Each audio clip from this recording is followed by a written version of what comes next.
GTA Math, what's up?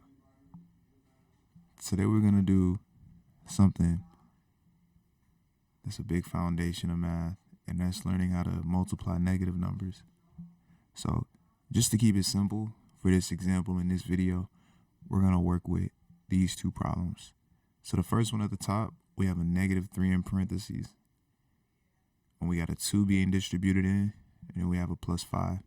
So we got to keep in mind our order of operations.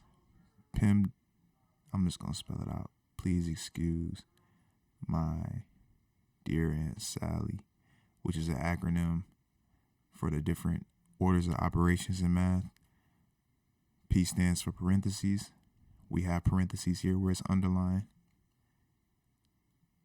And then we also have addition, because there's an addition sign here.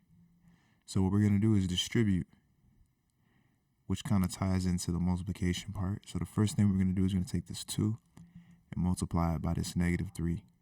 When we do that, we're going to say 2 times 3 equals 6. And since there's a negative number in front of this 3,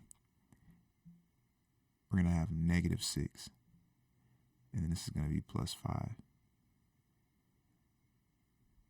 And then -6 plus 5. In this case, since the bigger number is negative and the smaller number is positive, we're going to end up subtracting in a way, even though we're adding these two things together. So -6 plus 5 is going to equal -1. So we're going to recap this problem. The first thing we did was we took this 2, we multiplied it by 3, and the 3 was negative. So since we're multiplying two different numbers, a positive and a negative, the answer comes out negative. Hence why we have this -6. When we add a negative and a positive number together, if the bigger number is negative and the positive number is smaller, the answer will come out negative. Let's do another problem. So in this example, we have a -3 being distributed into x squared plus 4. So we're going to take this -3 and we're going to distribute it this way. And right here, we still have parentheses, which I'm going to underline in black. And we also have addition, which I'm going to underline in red. So when we multiply, we're going to have -3 times x squared. That's going to be -3x squared. Wow, that's crazy. Yeah, let me just get rid of that. -3x squared. That still don't look any better, but A. And now we have -3 times +4.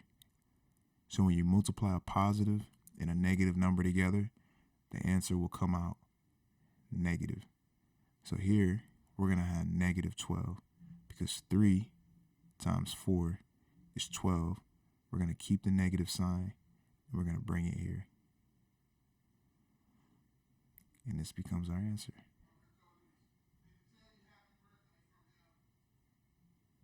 So just keep this in mind. If you multiply two negative numbers together, it's going to equal a positive number. If you multiply a positive number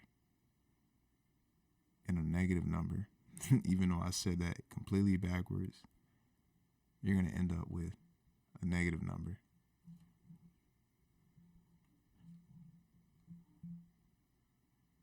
So just think of it this way. Multiplying 2 negatives equals positive. So this is what this looks like. Here's the example. And then if you multiply positive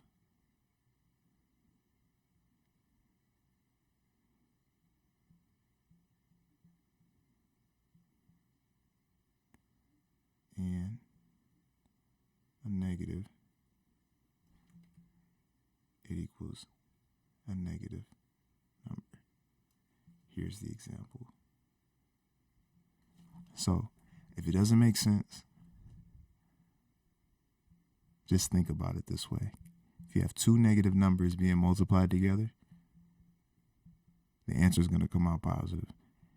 If you have a positive and a negative number being multiplied together, the answer comes out negative. It always works that way. So don't let this stuff confuse you. It's not as complicated as it may seem, especially in the beginning phases. But like everything in life, it takes time. GTA Math, we are finished. Thank you for sticking with me, showing up, watching the video. I appreciate it. Let's continue to learn, love, grow together. Take care.